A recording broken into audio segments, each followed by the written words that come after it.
जय हिंद दोस्तों। स्वागत है आपका हमारे YouTube चैनल डिवाइन टीचर में। और हम अध्ययन कर रहे थे वर्णमाला से संबंधित कुछ महत्वपूर्ण प्रश्नों का।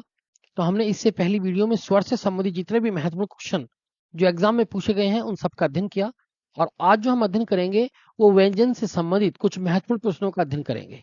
ठीक है दोस्तों, यदि आपको वीडियो पसंद आए तो वीडियो को लाइक करें, कमेंट्स करें और हमारे चैनल को सब्सक्राइब करें। तो दोस्तों शुरू करते हैं और देखते हैं क्वेश्चनों की तरफ। तो देखिए पहला क्वेश्चन क्या कहता है, आप इसको ध्यान से देखेंगे। दोस्तों पहला क्वेश्चन आपके सामने लिखा है और पहला क्वेश्चन ये कह रहा है कि भाई निम्नलिखित व्यंजनों में से कौन से व्यंजन का उच्चारण तालु से होता है। किससे होता है? तालु से। ये इंपोर्टेंट है सर। ये कह रहा है कि निम्नलिखित में से ऐसा कौन सा व्यंजन है जिसका उच्चारण तालु से होता है। अब देखिए हम सबको तो चेक नहीं कर सकते, सबको याद नहीं कर सकते, तो मैंने आपको एक शॉर्ट ट्रिक बताई है कि तालु से जितने भी वर्ण का उच्चारण होता है उनके लिए एक शॉर्ट ट्रिक ये है कि आप याद रखेंगे तालु के लिए, वो याद रखेंगे इचू, याद रखेंगे इचू यसा तालु, इचू यसा तालु। ये मैंने एक शॉर्ट ट्रिक बताई है आपको, इसको याद रखना। तो इसके अंदर ये ऐसा सूत्र है जिसके अंदर आप तालु से बोले जाने वाले सभी वर्णों को याद कर पाएंगे। अब ये पता चल जाएगा कि तालु से कौन कौन से वर्ण बोले जाते हैं। तो ई का मतलब होता है दोनों की दोनों ई तालु में आती हैं। च का मतलब होता है पूरे का पूरा च वर्ग। अब च वर्ग देखेंगे तो च में आता है छ भी और जय भी, और च छ जय और आपका जय और आपका आया। इसको पूरे को बोलते हैं च वर्ग। क्या बोलते हैं? च वर्ग। तो चू का मतलब च वर्ग है और साथ में इसमें ये आता है और साथ में इसमें ये वाला स, इसको बड़ा स या इसको तालु से कहते हैं। तो मेरे प्यारे दोस्तों आप अच्छी तरह से समझ गए होंगे कि तालु से जितने भी वर्णों का उच्चारण होता है वो सारे के सारे वर्ण इस सूत्र में मौजूद है। अब आप देखिए इनमें से कौन सा वाला अक्षर ऑप्शन में दिया है। ठीक है, तो इनमें से कौन सा अक्षर दे रखा है? तो ना तो ई दे रखा है ना च दे रखा है, तो क्या दे रखा है? छ। तो ऑप्शन नंबर सी में क्या दिया है? आपका छ दिया है। तो इसका मतलब छ जो होगा वो तालु वर्ण होगा।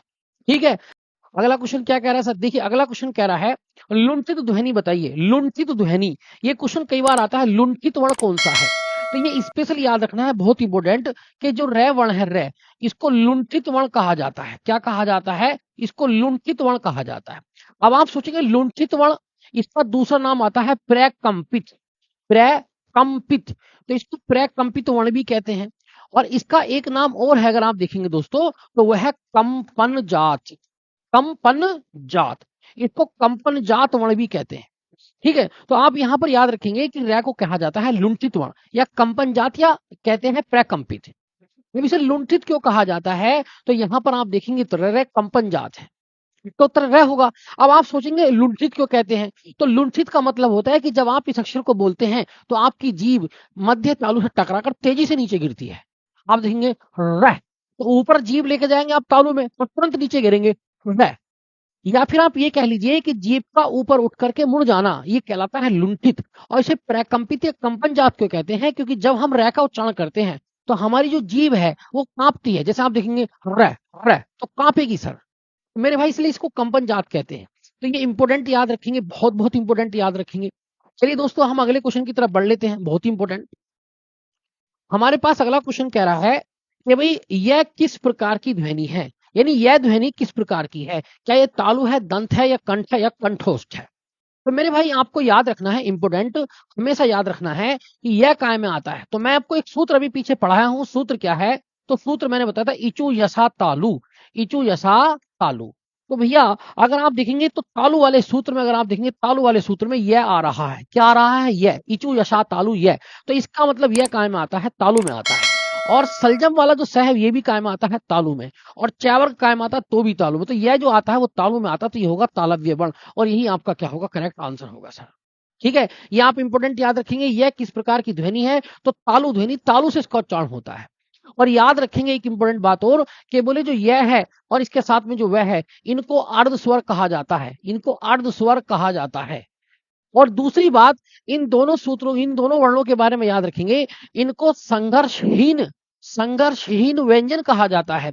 तो कई बार एग्जाम में पूछा जाता है कि संघर्षहीन व्यंजन कौन से हैं या संघर्षहीन वर्ण कौन से हैं? तो वह है यह और वह। अब इन्हें संघर्षहीन इसलिए कहते हैं क्योंकि इनको बोलते समय हमारी जो जवान है या हमारी जो जीभ है वो घर्षण नहीं करती, जैसे आप बोलेंगे ये वह, तो सिर्फ और सिर्फ आगे से निकल जाएगा, घर्षण नहीं होगा। लेकिन जैसे आप बोलेंगे श, तो घर्षण भी होगा और गर्म हवा भी निकलेगी। तो मेरे भाई इनको संघर्षहीन, इनको अर्धस्वर कहा जाता है। और यह जो है ये क्या में आता है, तालु में। और इसमें जो आप वह अक्षर देख रहे हैं वह, तो दोस्तों वह को बोला जाता है दंत ओष्ठ। ये इंपोर्टेंट है सर, तो आप याद रखेंगे। अगले क्वेश्चन की तरफ देखते हैं। तो उच्चारण की दृष्टि से वह क्या है, तो अभी मैंने आपको बताया उच्चारण की दृष्टि से यह है दंतहोष्ठ। ये इंपोर्टेंट है सर, ये लाइन बहुत इंपोर्टेंट है कि दंतहोष्ठ वर्ण कौन सा है, तो केवल वह को दंतहोष्ठ वर्ण कहा जाता है, वह को दंतहोष्ठ वर्ण कहा जाता है।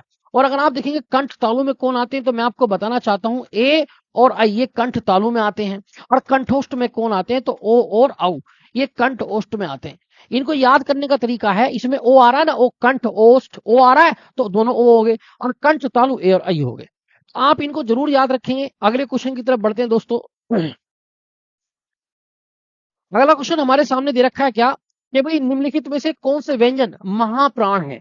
अब आप सीखेंगे महाप्राण क्या होते हैं। तो सबसे पहले आपको समझना है महाप्राण किसे कहते हैं। तो देखिए, जब हम किसी अक्षर को बोलते हैं तो हमारे मुख से वायु निकलती है। क्या निकलती है, वायु। जब हम किसी भी अक्षर को बोलते हैं तो हमारे मुख से एक वायु निकलती है, उस वायु को ही प्राण वायु कहा जाता है, अर्थात प्राण कहा जाता है। और वायु दो तरीके से निकलेगी, या तो वायु निकलेगी तेज, या वायु निकलेगी कैसी, धीमी। अगर धीमी वायु निकली तो उसे कहेंगे अल्प। अल्प माने कम, और प्राण माने क्या, वायु, तो उसे कहेंगे कम वायु। अगर वायु तेज निकली तो उसे कहेंगे महाप्राण। क्या बोलेंगे, महाप्राण। अगर हम किसी अक्षर को बोलते हैं और अक्षर को बोलते समय अगर हमारे मुख से तेज वायु निकले तो वो महाप्राण, और अगर कम वायु निकले तो अल्प प्राण। अल्प माने कम और प्राण माने वायु, फिर महा माने ज्यादा, प्राण माने वायु। जैसे आप देखेंगे, आप बोलेंगे ये रे ले वे, तो मुख से आप लगाए ये रे ले वे, तो कम हवा निकली, तो ये रे ले वे हो गया अल्प प्राण। लेकिन अगर आप बोलेंगे श, तो आपकी वायु निकली ज्यादा, तो हो गए महाप्राण। दोस्तों हमें देखना है कि कौन सा व्यंजन महाप्राण है। तो आप ये याद रखेंगे महाप्राण में कौन कौन आता है। ये मैं आपको पढ़ा चुका हूं, तो महाप्राण की जो ट्रिक है उस ट्रिक को भी याद रखना। महाप्राण में कौन आते हैं, तो महाप्राण में अभी मैंने आपको बताया कि भाई तीनों श आते हैं, श और साथ में आता है और प्लस। महाप्राण में और कौन आता है, ये इंपोर्टेंट है। तो महाप्राण में प्रत्येक वर्ग का, याद रखना, यहां प्रत्येक वर्ग का दूसरा और चौथा अक्षर आता है। तो दूसरा और चौथा अक्षर क्या होता है, जैसे आप बोलेंगे कै, फिर बोलेंगे ख, तो ख दूसरा अक्षर हो गया। फिर बोलेंगे गै, तो गै तीसरा अक्षर, और घ कौन सा, चौथा अक्षर।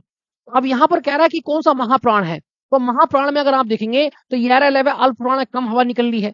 लेकिन अगर आप श है को देखेंगे तो इसमें ऑप्शन ये रखा, तो ऑप्शन नंबर हो जाएगा हमारा डी। तो दोस्तों ये बहुत इंपॉर्टेंट है, बहुत इंपॉर्टेंट है। महाप्राण का मतलब होता है जब हवा ज्यादा निकले, आप बोलेंगे श, तो ज्यादा हवा निकल रही है। लेकिन अगर आप ये बोलेंगे ये, तो हवा निकल रही है कम।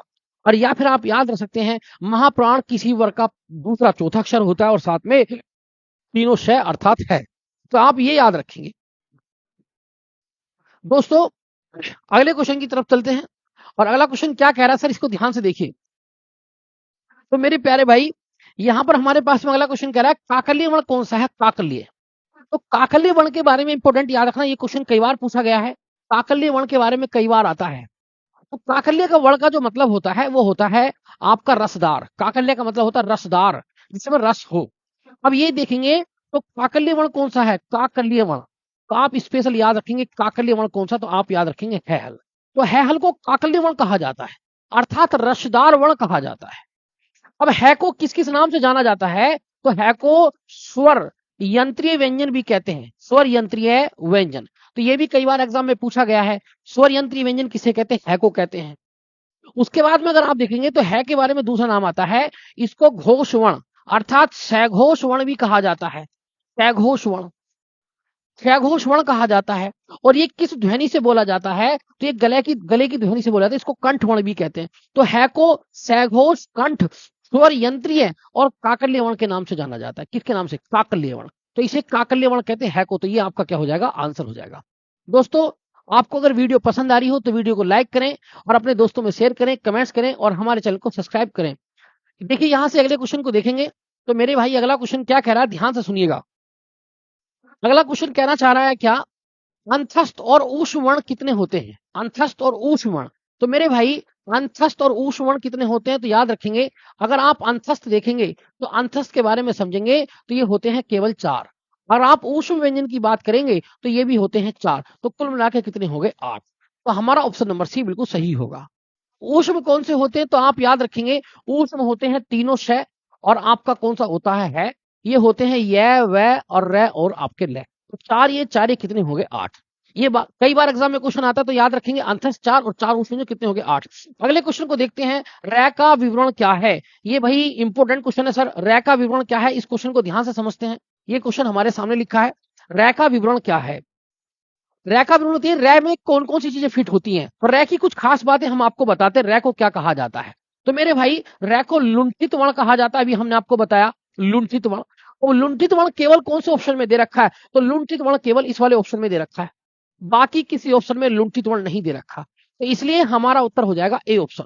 ठीक है, हम एक बात से समझ लेंगे। दूसरी बात, रੈ की दूसरी बात यह है कि रੈ की अगर क्वालिटी देखें तो रੈ की दूसरी क्वालिटी है, इसे प्रकंपित कहा जाता है। इसे हम देखेंगे तो इसको कहा जाता है कंपन जात, कंपन जात कहा जाता है। और रੈ जब हम बोलते हैं रੈ, तो मैंने भी आपको बताया था, जब आप बोलते हैं तो ज्यादा हवा निकलेगी, और आप बोलेंगे ये रे ले वे तो हवा कम निकलेगी। तो रੈ में हवा कम निकली, इसलिए रੈ को कहा जाता है अल्प प्राण। क्या कहा जाता है, तो इसको अल्प प्राण कहा जाता है। साथ में अगर आप देखेंगे घोष, घोष के आधार पर यानी कंपन के आधार पर देखेंगे कांपने के, तो ये कांप तो रही है, तो कांपने के विषय को प्रकंपित कहते हैं। तो अगर ये कांप रहा है तो मेरे भाई ये घोष वर्ण है, घोष या कह सकते हैं ये सघोष वर्ण है। अगर कंपन हो रहा है तो घोष वर्ण है। जब हम रੈ को बोलेंगे ये रे ले वे, तो हमारी स्वर तंत्रिकाओं में कंपन होगा, इसलिए घोष वर्ण है। तो मेरे भाई ये लुंठित भी है, ये अल्पप्राण भी है और घोष वर्ण भी है, और ये बात सिर्फ इस वाले ऑप्शन में दे रखी है, तो हमारा ऑप्शन ए बिल्कुल सही होगा। ये बात आप अच्छी तरह से याद रखेंगे। चलिए दोस्तों आगे बढ़ते हैं। दोस्तों अगर हम यहां पर देखेंगे मेरे प्यारे भाई, तो हमारे पास अगला क्वेश्चन बहुत इंपॉर्टेंट है। देखिए ये वाला क्वेश्चन क्या कह रहा है सर, क्वेश्चन क्या कह रहा है, ध्यान से देखेंगे। हमारे पास में क्वेश्चन दे रखा है क्या, कि भाई आपको बताना है कि दंथोष्ठ ध्वनि कौन सी है। तो स्पेशल मैं कई बार आपको बता चुका हूं, केवल आप याद रखेंगे वह। तो वह को कहा जाता है दंत प्लस ओष्ठ, तो इसको दंथोष्ठ ध्वनि कहा जाता है। दोस्तों याद रखेंगे ये दांत और होठ दोनों से बोली जाती है, इसके लिए इसको दंथोष्ठ कहते हैं। ये इंपोर्टेंट है सर। और रैम भी आपको मैंने बताया लुंठित है, यह को बताया मैंने आपका सर तालु है। और अगर फै की बात करेंगे तो पै और फै ऑटो से बोला जा रहा है, तो इसको हम ओष्ठ वर्ण कहते हैं। क्या कहते हैं, इसको ओष्ठ वर्ण कहते हैं सर। लेकिन दंथोस के लिए स्पेशल याद रखेंगे आप वह। अगर हम देखेंगे अगला, सभी स्पर्श व्यंजन कौन से वर्ग में है। स्पर्श, स्पर्श का मतलब होता है जब आप किसी वर्ण को बोलते हैं और वो वर्ण बोलते समय आपकी जीभ मुख के किसी न किसी स्थान को छूती है, तो उसको स्पर्श व्यंजन कहते हैं। अगर हम स्पर्श व्यंजन को देखेंगे तो स्पर्श व्यंजन जो होते हैं दोस्तों, वो कै कबूतर से लेकर मैं तक होते हैं। इनकी संख्या कितनी होती है, तो आप याद रखेंगे इनकी संख्या होती है 25। अब कैसे मैं तक, अब हम देखते हैं कैसे मैं तक कौन से हैं। तो मेरे भाई कैसे लेकर के मैं तक केवल इसमें ही आ रहे हैं अक्षर, बाकी आप देखेंगे है ये कायम आता ऊष व्यंजन में, तो ये नहीं हो सकता।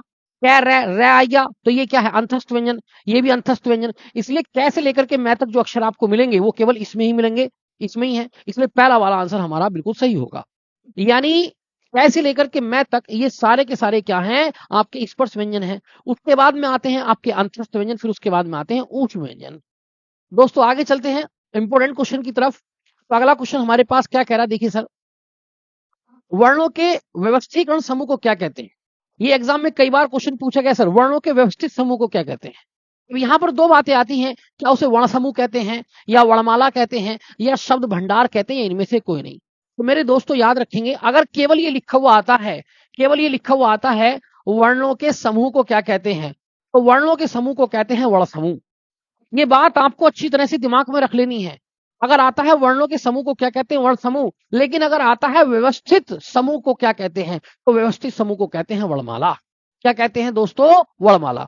व्यवस्थित का मतलब होता है जब आप लिखेंगे कै के बाद में कै और ख के बाद में लिखेंगे गै, गै के बाद में लिखेंगे घै, यानी क्रम बाई क्रम लिखेंगे, तो उस क्रम को व्यवस्थित समूह कहा जाएगा। और अगर आप वर्णों का क्रम आगे पीछे कर देंगे तो उसे व्यवस्थित नहीं कहा जाएगा, बल्कि उसे वर्णों का समूह कहा जाएगा। तो इसलिए व्यवस्थित समूह को क्या कहते हैं, वर्णमाला। ये बहुत इंपॉर्टेंट क्वेश्चन है सर। इसके बाद में अगर हम देखेंगे अगला क्वेश्चन, तो ये क्वेश्चन हमारे पास में दिया है, ये जो 6 देख रखा है 6, ये 6 वर्ण किस किस के योग से बना है। तो मैंने आपको इसकी ट्रिक बताई, अगर आप याद करें तो मैंने इसकी ट्रिक क्या बताई है, कि अगर आप जब 6 छतरी को लिखते हैं तो कुछ इस तरीके से लिखते हैं, ऐसे करके। ऐसे बन रहा नहीं बन रहा, तो मेरे भाई अगर आप ऐसे करके देखेंगे तो इसमें 6 षटकोण सा दिखाई दे रहा होगा ये। तो इसका मतलब इसमें 6 षटकोण तो कन्फर्म है। और साथ में अगर आप ऐसे करके इसको लेके जा रहे हैं तो ऐसे करके एक अक्षर बनता है कै कबूतर, तो इसके अंदर कै कबूतर भी मौजूद है, कै कबूतर। कै और शै और एक प्लस लगा देंगे तो पहला अक्षर क्या होता है? आधा। कैसा होता है? आधा। तो एक कै और शै से मिलकर बना है, और ये मैंने ट्रिक बताई है कि इसको कैसे करके याद करेंगे। तो कै को देखेंगे बनते हुए को, तो ये कै की तरह दिखाई दे रहा है गोल गोल, और इसी में षटकोण दिखाई दे रहा। तो कै और शै से मिलकर बना है, और कै और शै षटकोण वाला शै, ये केवल और केवल ये वाले दे रखे, इसमें पहला अक्षर आधा होता है। तो ऑप्शन नंबर बी हमारा बिल्कुल दोस्तों सही होगा। तो मेरे प्यारे दोस्तों, हम बहुत अच्छी तरीके से इसको अच्छी तरह से समझ सकते हैं। ठीक है, अब यहां से हम आगे देखते हैं। इसके बाद में हमारा दोस्तों अगला क्वेश्चन देखेंगे। तो अगला क्वेश्चन हमारे पास में कह रहा है क्या, तो बोले भाई निम्नलिखित में से दंत वर्ण कौन सा है? यानी दंत वर्ण का मतलब होता है जो दांत से बोला जाता है, यानी वो वर्ण बताओ जो दांतों से बोला जाता है। तो मेरे भाई मैंने आपको शॉर्ट ट्रिक बताई है कि अगर आप दांत वाले याद करना चाहते हैं, कैसे वाले याद करना चाहते हैं? दंत। अगर आप दंत वर्ण याद करना चाहते हैं तो उसके लिए मैंने आपको सूत्र बताया, और दंत से यानी दांतों से कौन कौन से वर्ण बोले जाते हैं, इसके लिए एक बहुत बेहतरीन सूत्र मैंने आपको बताया है। आप याद रखेंगे लतूसा, लतूसा याद रखेंगे। लतूसा में जितने अक्षर आएंगे वो सब दांतों के आएंगे। अब लतूसा में याद करेंगे तो भैया इसमें ल आएगा, इसमें तय वर्ग, कौन सा वर्ग आएगा? तय वर्ग। और इसमें जो आएगा आपका सै सपेरा आ जाएगा। क्या आ जाएगा? शै सपेरा। तो मेरे भाई अब आपको देखना है कि इन सारे अक्षरों में से कौन सा अक्षर दे रखा, तो इनमें से केवल सै दे रखा, ये वाला शै। आप देखेंगे लतूशा, लतूशा पढ़ेंगे तो ल और तैवर का मतलब होता है तै थे दैद है, और साथ में सै सपेरा। तो मेरे भाई दंत वर्ण में आ गया केवल आपका सै सपेरा। अगर पै को देखेंगे तो पै जो है ये ओष्ठ में आता है, होठों से बोला जाता है। अगर आप देखेंगे तो मेरे प्यारे भाई, अगर आप देखेंगे ये जो टै टमाटर है, तो ये टै और ठै ये मूर्धन्य में आता है।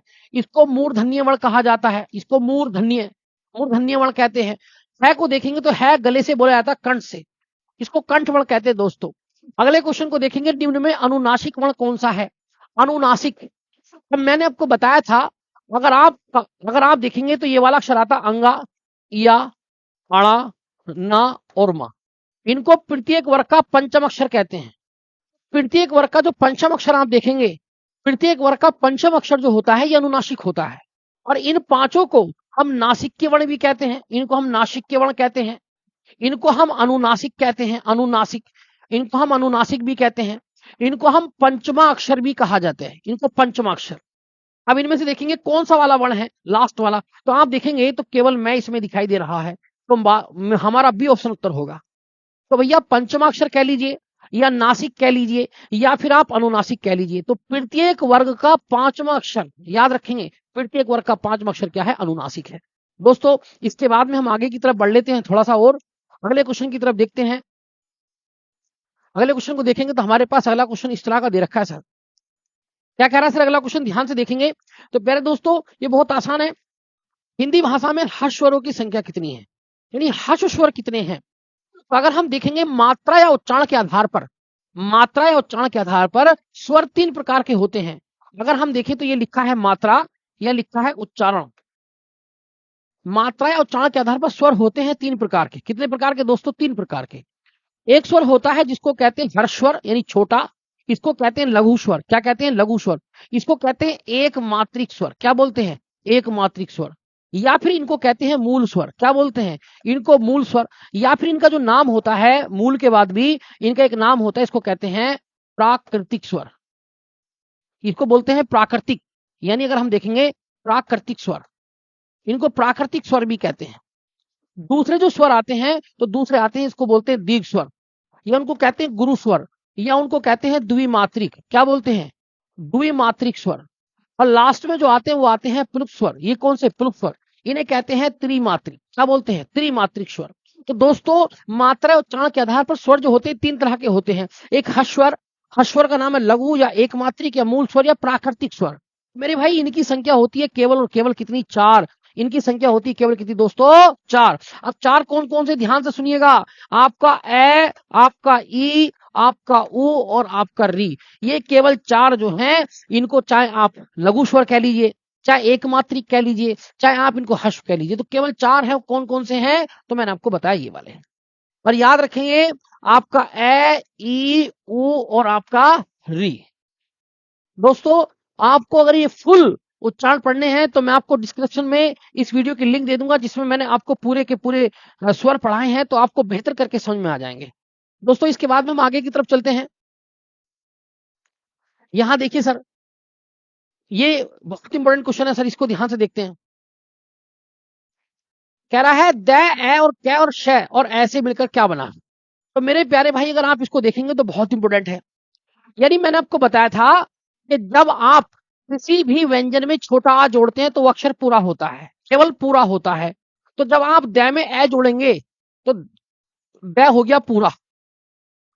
उसके बाद में कै और स, ये अभी मैंने पीछे बताया कि कै और स से मिलकर, कै और स यानी आधा कै और स, और उसके बाद में अगर हम देखेंगे तो ये मिलकर बना है आधा कै, और इस आधे श में ए जुड़ेगा तो ये पूरा स हो जाएगा। अगर आप देखेंगे तो द में हमने ए जोड़ा, द पूरा हो गया। उसके बाद में कै हमारा आधे का आधा रहा, क्योंकि उसके आगे स्वर नहीं है।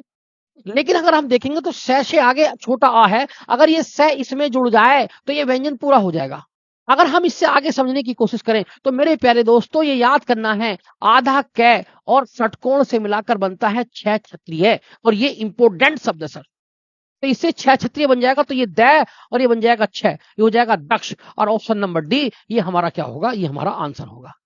तो दोस्तों बहुत आसान है, और ये मैंने वर्ण विच्छेद भी आपको जब मैंने व्यंजन पढ़ाए हैं तो उसमें पूरी डिटेल से वर्ण विच्छेद समझाए हैं, तो आप उनको जाकर के देख लीजिए, डिस्क्रिप्शन में उसका लिंक दिया गया है अच्छी तरीके से। आगे हम देखेंगे तो अगला क्वेश्चन क्या कह रहा है सर। अगला क्वेश्चन कह रहा है कि ये जो ढ दिखाई दे रहा है, ढ वर्ण का उच्चारण स्थान और वर्ग बताओ। ये किस स्थान से बोला जाता है। इसको बोलते हैं ढ ढक्कन। क्या बोलते हैं इसको दोस्तों, इसको बोलते हैं ढ ढक्कन। ये ढ ढक्कन है सर, ये बोलेंगे ढ ढक्कन।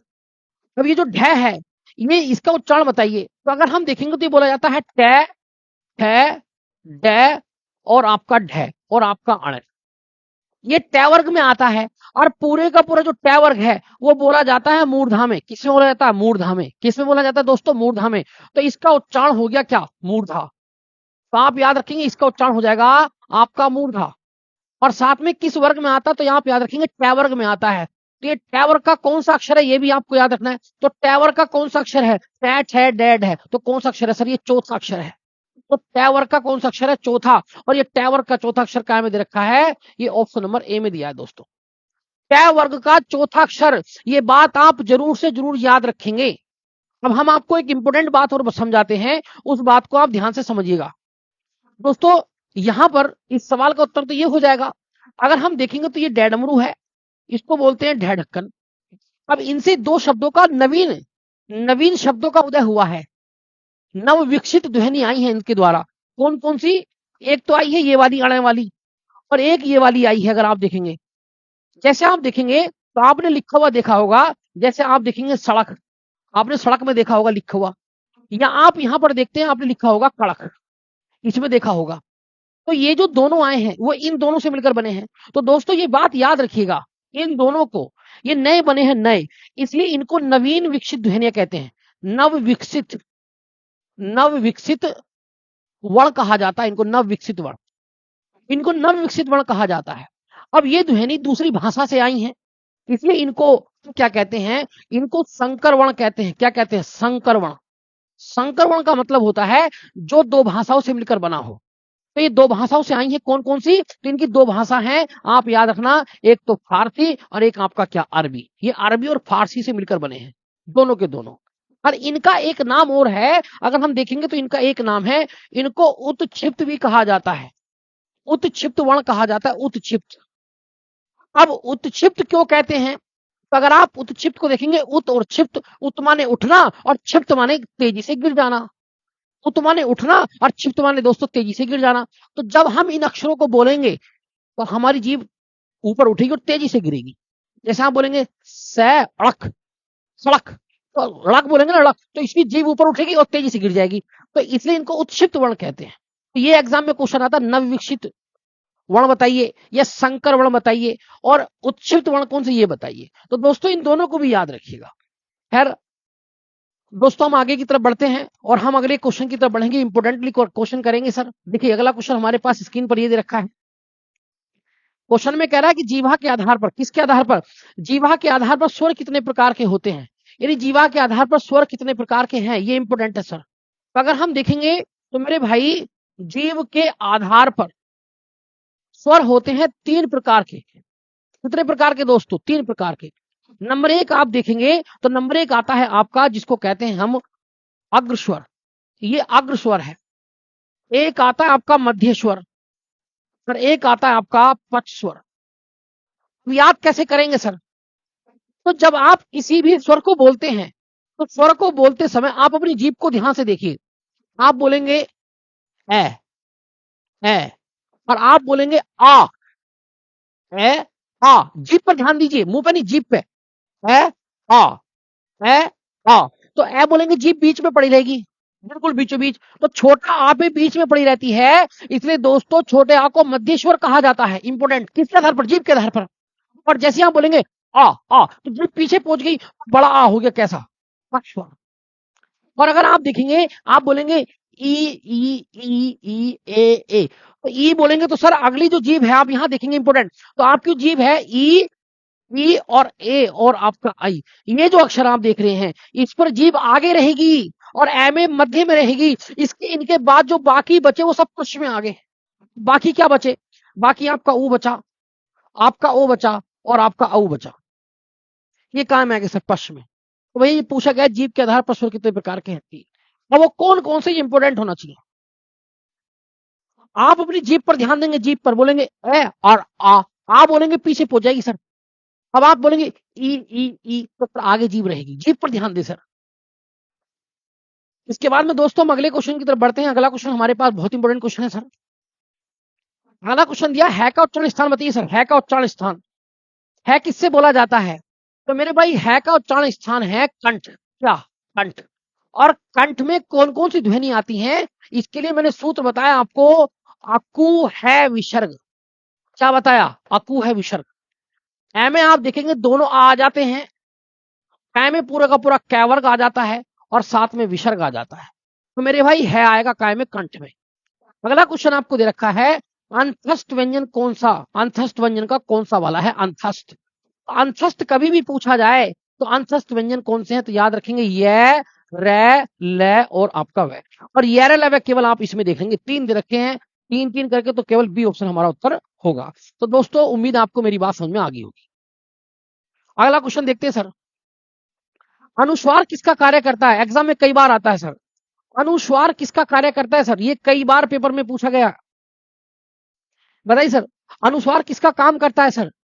अनुस्वार कौन सा होता है पहले आप ये समझिए। जब आप इस तरीके से अंक की बिंदी लगाते हैं ये अनुस्वार है, यानी अगर आप इसको देखेंगे तो इसको कहा जाता है क्या? अनुस्वार। इसको अनुस्वार कहते हैं सर, ये अनुस्वार है सर। अब जैसे आप लिखते हैं कै अंक की बिंदी से, तो ये हो गया कंस, अनुस्वार है सर।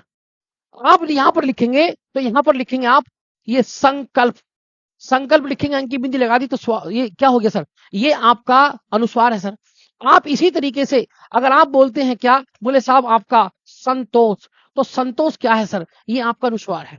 अब अनुस्वार ये किसकी तरह काम करता है? तो क्या विसर्ग की तरह काम करता है, क्या चंद्र बिंदु की तरह या पंचम वर्ण की तरह? तो उत्तर आएगा आपका पंचम वर्ण।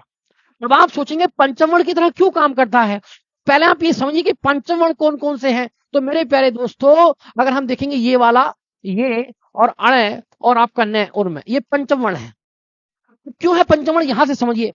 या तो आप इस तरीके से संतोष लिख दें, या फिर संतोष को आप लिख सकते हैं सयाधन तय संतोष। ये हो गया सर संतोष। अंकी बिंदी अनुस्वार है और न क्या है? पंचम अक्षर। तो इस अंकी बिंदी ने पंचम अक्षर का काम करा कि नहीं करा? करा कि नहीं करा दोस्तों बताइए। अगर सच में करा है तो वीडियो को लाइक कर दीजिए सर। इंपोर्टेंट है सर, बहुत आसान। तो मेरे प्यारे दोस्तों बहुत आसान है। अब जैसे हम यहां पर देखेंगे तो मैंने अगला अक्षर ले लिया सर। क्या? मैंने अगला अक्षर ले लिया इस तरीके से, बोले साहब मैंने आपका ले लिया यहां पर संकल्प, ये संकल्प ले लिया। अब संकल्प को जो लिखा जाएगा वो कैसे लिखा जाएगा? ये अण पंचम अक्षर है और नीचे लगेगा कै और ये आपका ल और ये आपका पै, ये हो गया संकल्प। तो क्या अंकी बिंदी ने इस जो ये जो अंगा है, अंगा, क्या इसके स्थान पर काम किया कि नहीं किया? बोले हाँ सर किया। तो दोस्तों इसीलिए अनुस्वार को पंचम वर्ण के स्थान पर प्रयोग किया जाता है। समझे मेरी बात? तो बहुत इंपोर्टेंट है सर, बहुत इंपोर्टेंट है। आप आराम से हल कर सकते हैं दोस्तों। अगले क्वेश्चन चलते हैं। पार्श्विक ध्वनि कौन सी है? पार्श्विक ये एग्जाम में कई बार पूछा गया पार्श्विक वर्ण बताइए, तो ल, आप याद रखें ल को पार्श्विक वर्ण कहा जाता है। अब आप सोचेंगे सर पार्श्विक क्यों कहते हैं, तो इस पार्श्विक का मतलब होता है जीभ का अगल बगल का भाग, अगल बगल का भाग।